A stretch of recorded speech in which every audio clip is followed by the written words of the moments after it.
venue dated 8th September 2025, seeking to reschedule their appearance to a later date.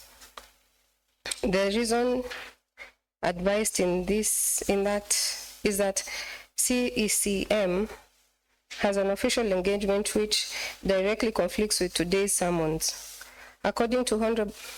Accordingly, honorable members, the CECM is therefore requested to appear before the County Assembly plenary sitting on Tuesday, 23rd September 2025 afternoon sitting from 2:30 p.m.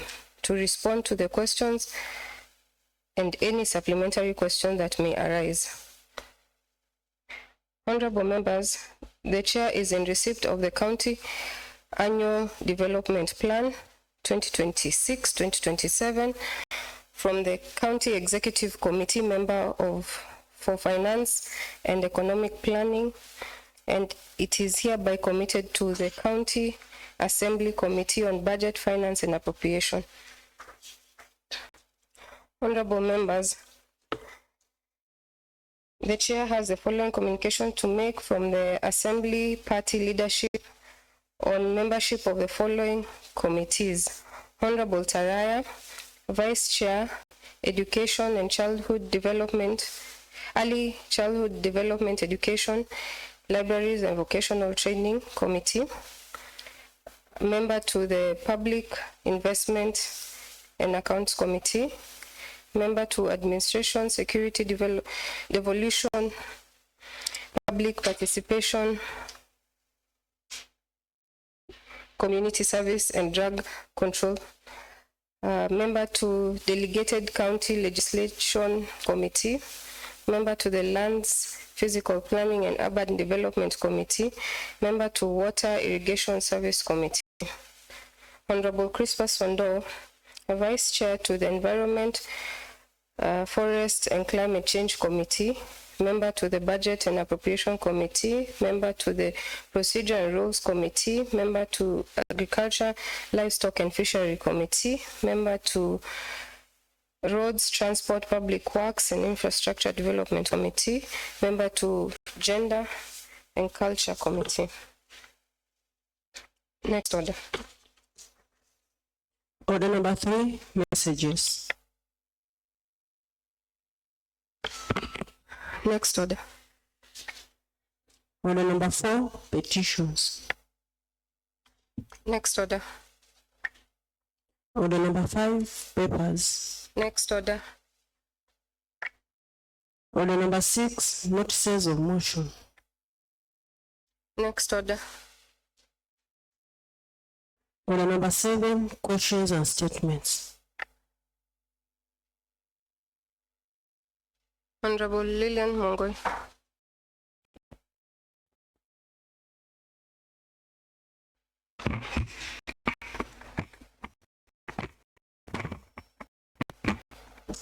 Thank you, Honorable Speaker. Speaker, I beg to respond to statement sought by Honorable Nancy Mokio on used transportation in the county. Madam Speaker, standing order number 1 for a statement from the to matters under the mandate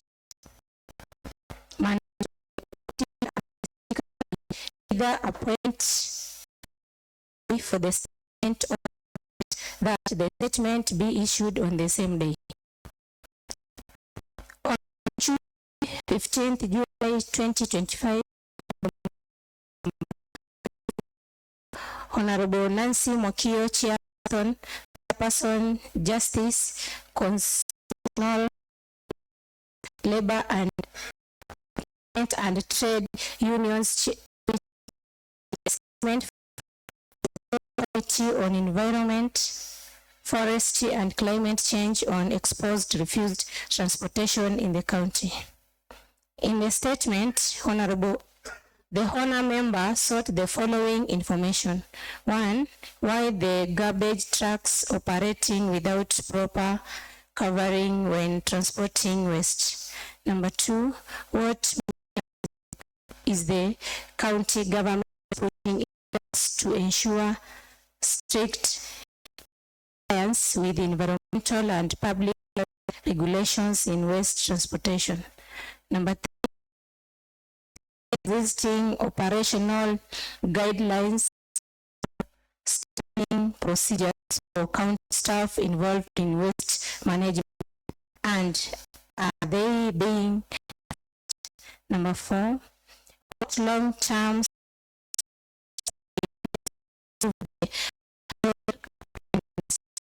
efficiency and sustainability of solid waste management in the county.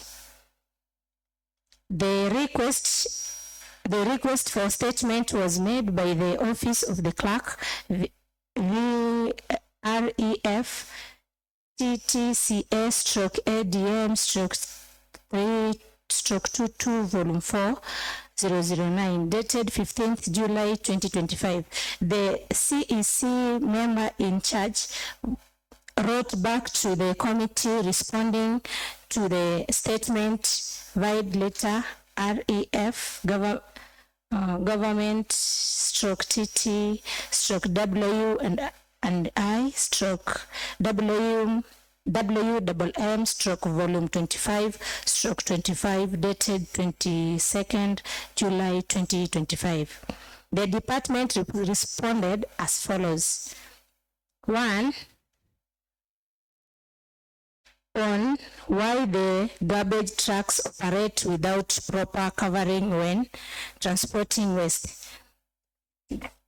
They respond, the use of covered trucks is a best practice in solid waste transportation. Currently, the trucks serving Undanyi and Mwatate sub-counties is fitted with a cover to ensure hygiene and safe transportation of waste. The municipalities with uncovered trucks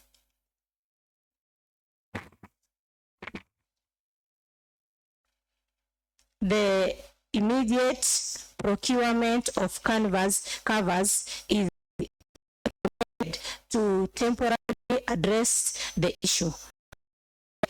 Government encourages provisions to be made in upcoming trucks, particularly those in covers.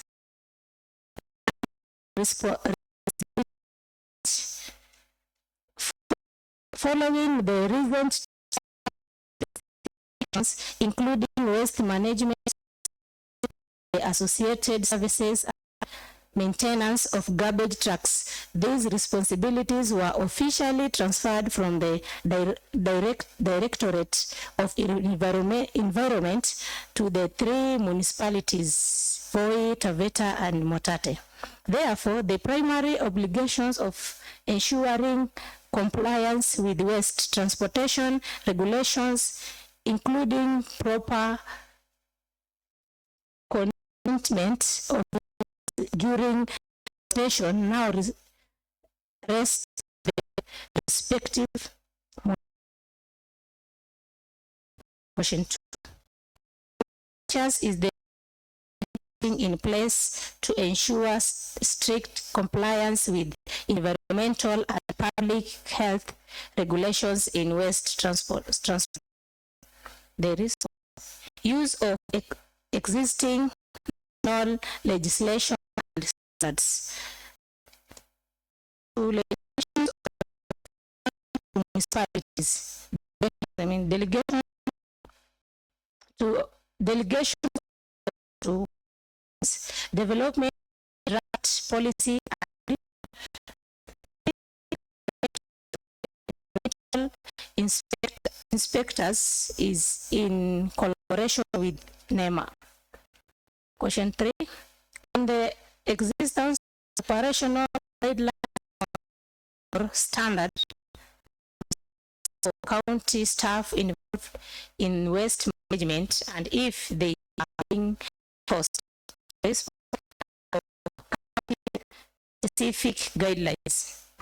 it is important to note that the county currently does not have solid waste transportation, as operations are guided by the national legislation. There is a need to develop county standards, complement and enforce national laws within the local context. Solid waste management policy and are looking for funds to complete the process. Question 4. On the long-term strategy in place to improve the overall cleanliness, efficiency, and sustainability of solid waste management in the county. Response: development of solid waste management strategy.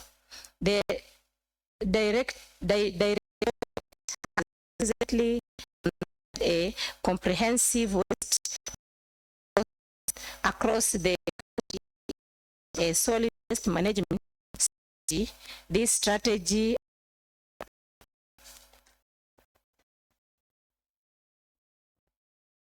adopts a circular approach at waste at the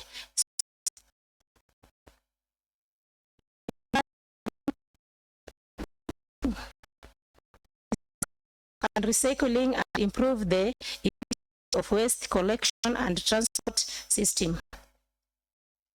Policy and legislative framework in progress. With support from worldwide fund, is currently developing a county solid waste management policy bill. This framework will provide a robust legal and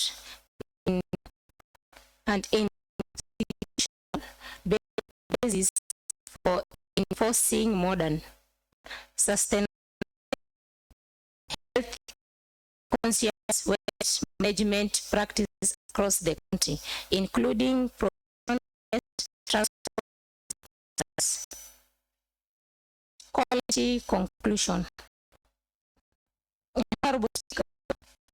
15 July 2025, that the relevant for the committee on 2 July 2025 to address the questions regarding the statement. In accordance with this directive, the department complied and appeared before the whole House Committee on the scheduled date during the meeting.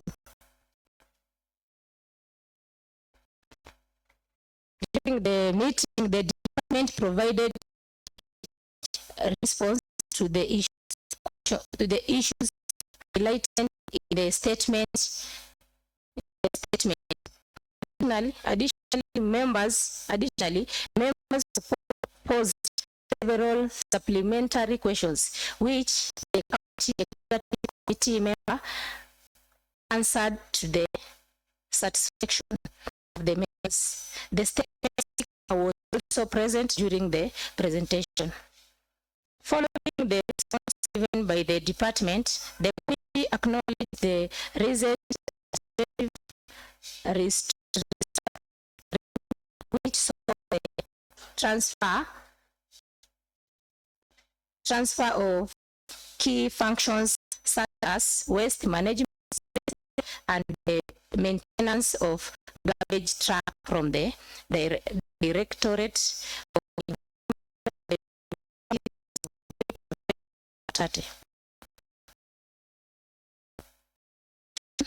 marks a significant shift in mandate and operational responsibility.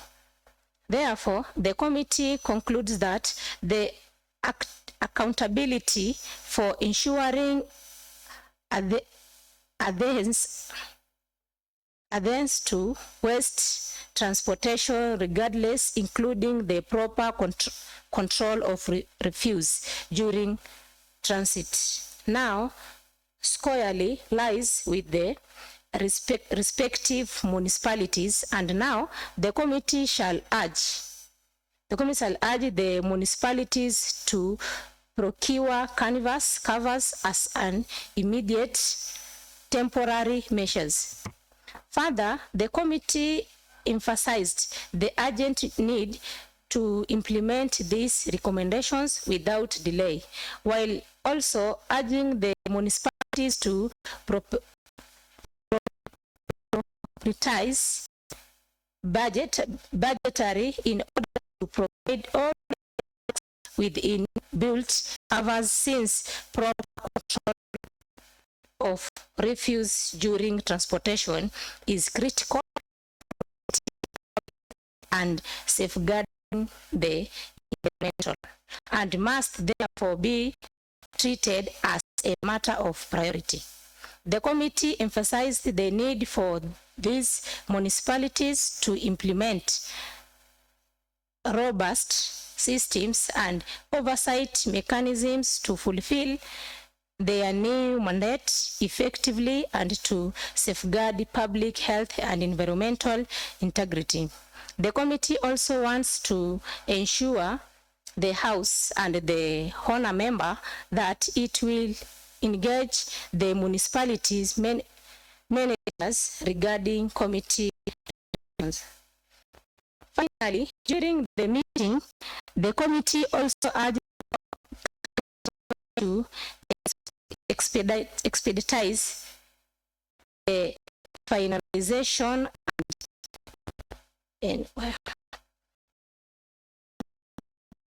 of the draft bill and ensure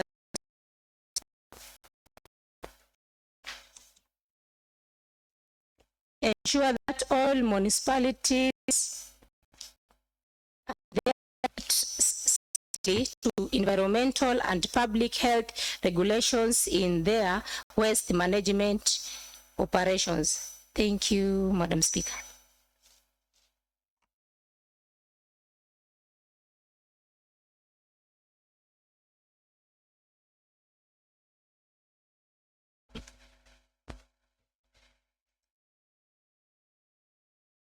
Is the response sufficient? Mheshimiwa Shambi.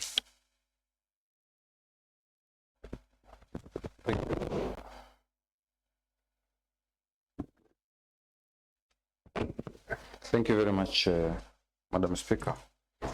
Madam Speaker, I want to take this opportunity to thank the committee for a job well done. They came up with a response quite promptly, and this is actually the spirit that we've been encouraging in this House. Madam Speaker, the response is sufficient, but I just have two issues that I want to highlight and add for emphasis. Madam Speaker, the response, the second response that speaks to the measures that the county government is putting in place to ensure strict compliance with environmental and public health regulations. The response is a little bit shallow, according to me, because when you're talking about the use of existing national legislation and standards, it's important that the response comes out clear and explains which these national legislation and standards that they have been referring to in the course of doing their duties on this particular aspect. And then secondly, there is the delegation of functions of municipalities. Madam Speaker, every time functions have been delegated, when we transfer functions, it's crucial also to transfer even the resources that are required. From the response, Madam Speaker, there's a tone that is being used to mean that the department, even before transferring these responsibilities, had ideas in terms of how best they are going to execute their role. And therefore, it means automatically that resources could have been there. And therefore, when they transferred these responsibilities, Madam Speaker, it would have been prudent that they would have also transferred the resources, but also they should also have transferred the skills and the know-how and anything else that they had prepared specifically to handle this particular issue to the municipalities. Also considering that most of the municipalities are quite new. The Matata municipalities has been there for some time, but the Taveta and rural municipalities are still crawling. And therefore it is crucial that these transfers would have been made properly so that now we would not be in a position where we find ourselves in. The second issue, Madam Speaker, is the issue on solid waste management bill, policy and bill, and therefore the entire guideline architecture of this particular issue. When the department is saying that they are looking for money, for funds to be able to complete this solid waste and management policy, the question is, where are they looking for that money? Because we have passed a number of budgets here.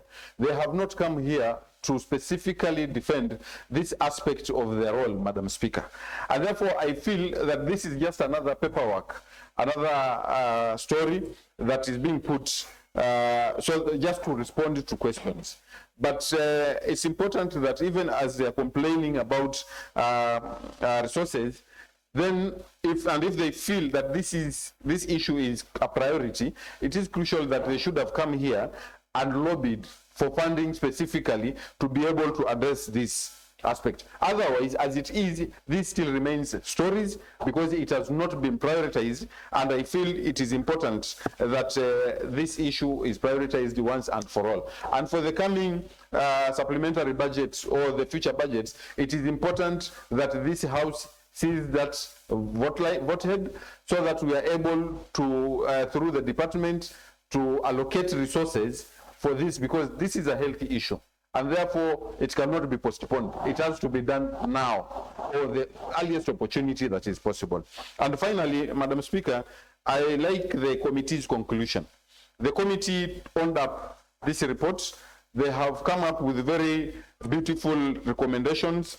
And for me, I feel like the committee ought to live up to the recommendations that they have put in place and ensure that they hold the department and the municipalities accountable to be able to achieve this the soonest possible. Thank you, Madam Speaker. Any honorable member with a comment on the response?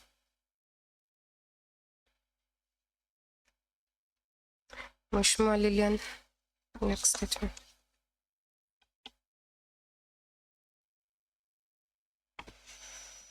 Thank you, Honorable Speaker.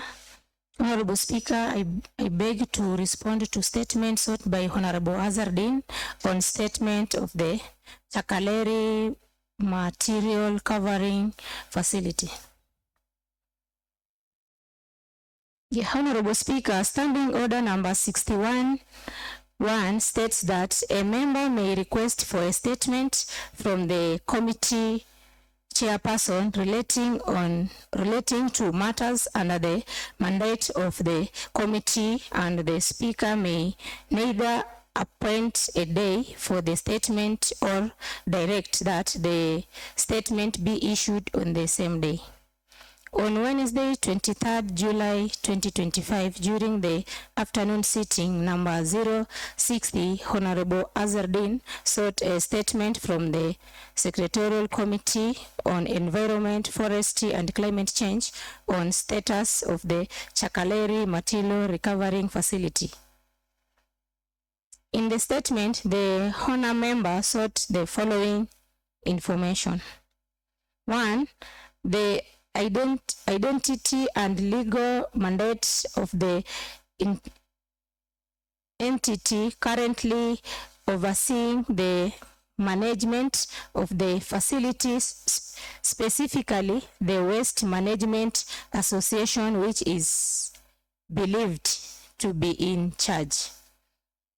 Question 2, the status of the newly designated dump site, including its development progress, environmental safeguards, and compliance with relevant standards.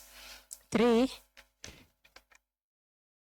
the existence and contents of a memorandum of understanding between the county government and the Waste Management Association or any other managing entity, including durations, responsibilities, and accountability mechanisms.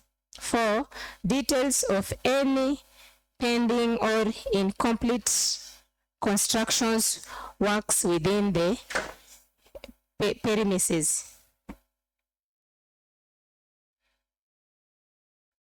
particularly those pertaining to waste sorting infrastructure, access roads, sanitations, and waste storage facilities. Number 5, the revised timelines for final completion and fully operationalized of the facility, if any, and whether the project has officially been handed over to the county government or remains under contractor control.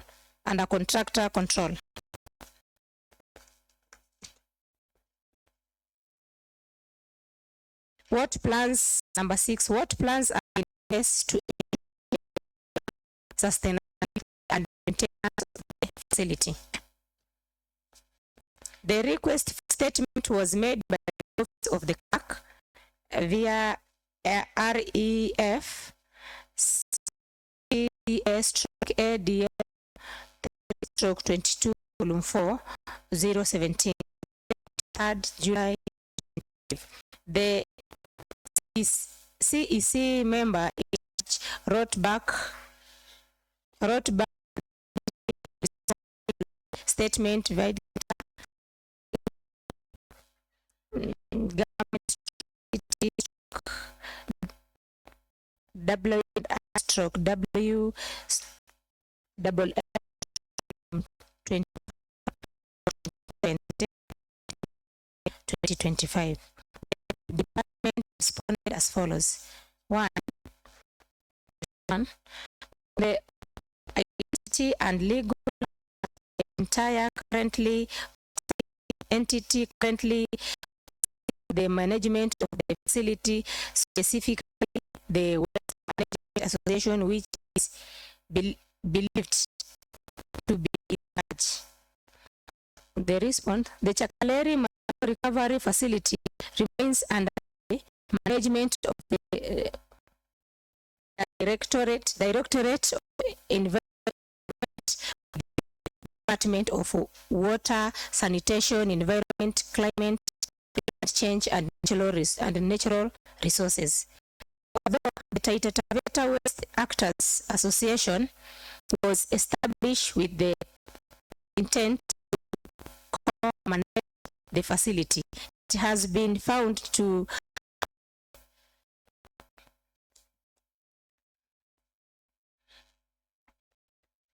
lack the request capacity and undergo restructuring to fill its role.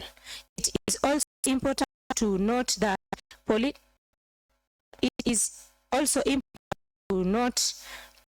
that interference has further complicated the planned transfer of responsibilities to Taita Taveta Waste Actors Association.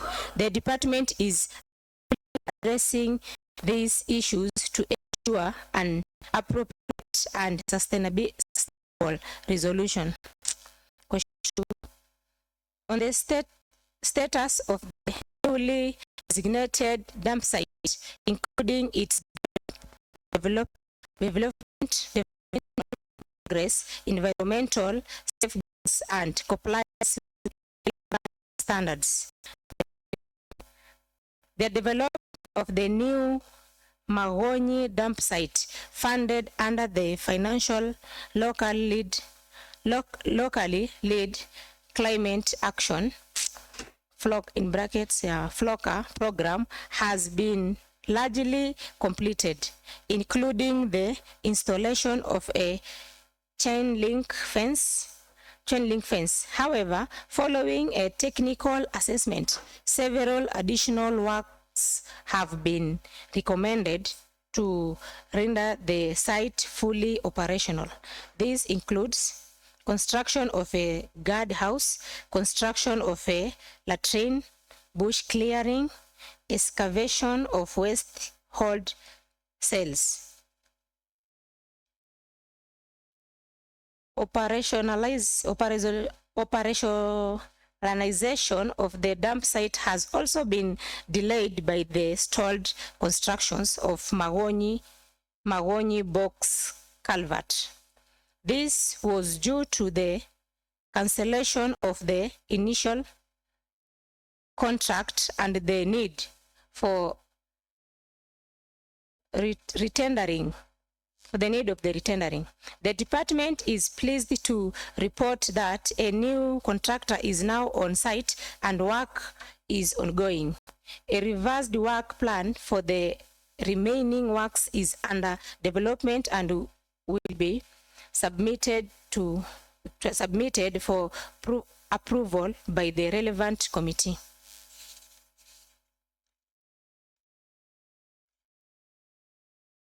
Question 3.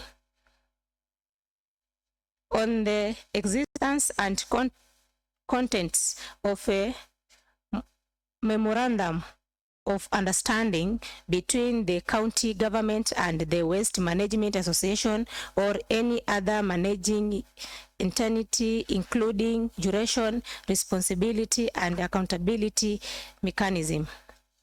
Response.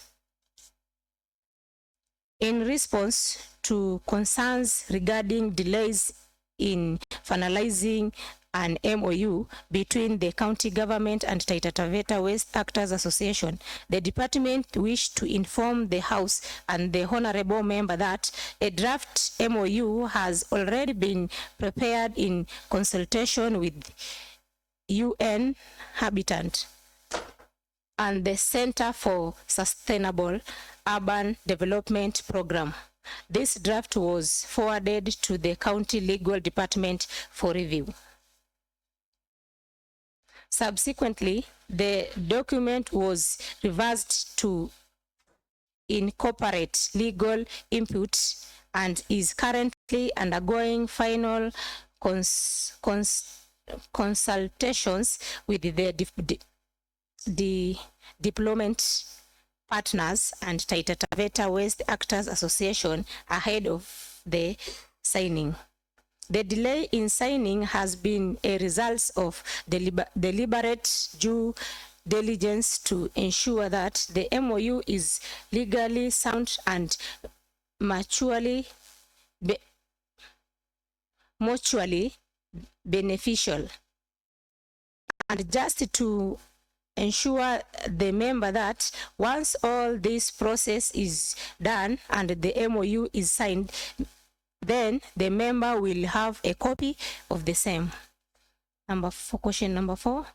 On the details of any pending or incomplete construction works within the MRF premises, particularly those pertaining to waste sorting in infrastructure, access roads, sanitations, and waste storage facility. Response. Constructions of the MRF is complete with the exception of electricity and water connections. The facility has been officially handed over to the department and is currently operational. However, decommissioning of the old dump site has been hindered by the delays in operationalizing operationalizing the new Magonyi dump site as outlined in item 2 above. 1. Constructions of a guardhouse, construction of latrine, bush clearing, excavation of waste holding cells. To mitigate this, the department has engaged the services of a backhoe loader to excavate pits for temporary waste burial. Additionally, a new holding cell is being prepared to accommodate current waste disposal needs as the department work towards full operationalizing of the new site. Number 5, on the revised timelines for final completion and full operationalization of the facility, if any, and whether the project has officially been handed over to the county government or remains under contractor control. Response.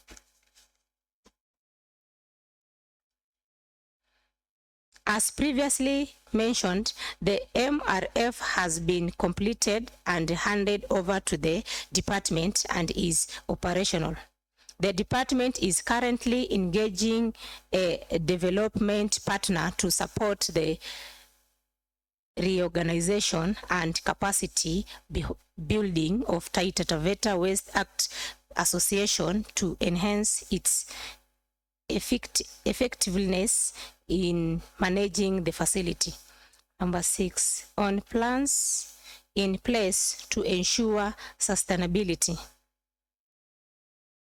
The response: to ensure long-term sustainability of the MRF, the department is pursuing several strategies including 1, engaging potential investors under a public-private partnership model, strengthening the institutional and technical capacity to Taita Taveta Waste Actors Association, mobilizing resources through collaboration with development partners.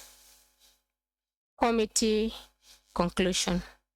The committee wishes to assure the House and the honor member that the Chakaleri materials recovering facility is currently under the full management of the Directorate of Environment and Climate Change within the Department of Water, Sanitation, Environment, Climate Change and Natural Resources. And once the Taita Taveta Waste Actor Association technical team has successfully completed the capacity building process and subject to satisfactory institutional readiness, the facilities management will be progressively transitioned to them. The committee also emphasized that once these challenges highlighted in the process are adequately addressed, the MRF will be fully operational and will functions as intended to support sustainable waste management across the county. Thank you, Madam Speaker.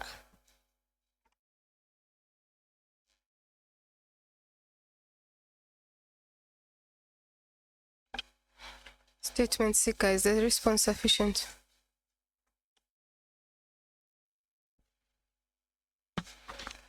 Thank you, Madam Speaker. Madam Speaker, first, let me congratulate the committee through the able chairperson for a good job well done. And again, Madam Speaker, there was a time I was chairperson of the Public Works, Housing and Infrastructure Committee, before I was promoted. And I happened to visit a county in Kenya and saw how solid waste management is being done and how it's helping the people and the youths in the areas. Even though I'm much more satisfied with the response, but there's some things that we don't have to wait for UN Habitat or the Floka money to come and help us to do these things. I'll be very brief on this, especially on a response here that there's a road that culvert has not been done. We don't have to wait for UN Habitat to come and do this for us. The department has to pull up their socks and do these things for us. The sentry house, the latrine, bush clearing, and the holding cells. These are things that the department itself can up their game and do it for the people of Taita Taveta County. Madam Speaker, again, according to the report, they're saying that it's not fully functioning because there's no water and electricity. I believe that this is a county that can do things and can do wonders for their people. Water and electricity, we don't have to wait for anybody to come and do this for us. This can be done through the department and also train the people, the Taita Taveta Waste actors to do capacity building. So, Madam Speaker, I'm satisfied with the report, but again, I want to challenge the committee because I'll come again after a month with another statement if these things have not been done. Thank you, Madam Speaker.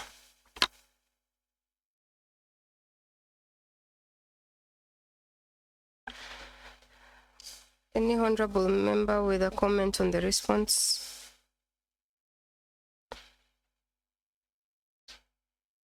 Next order. Order number 8, motions and bills.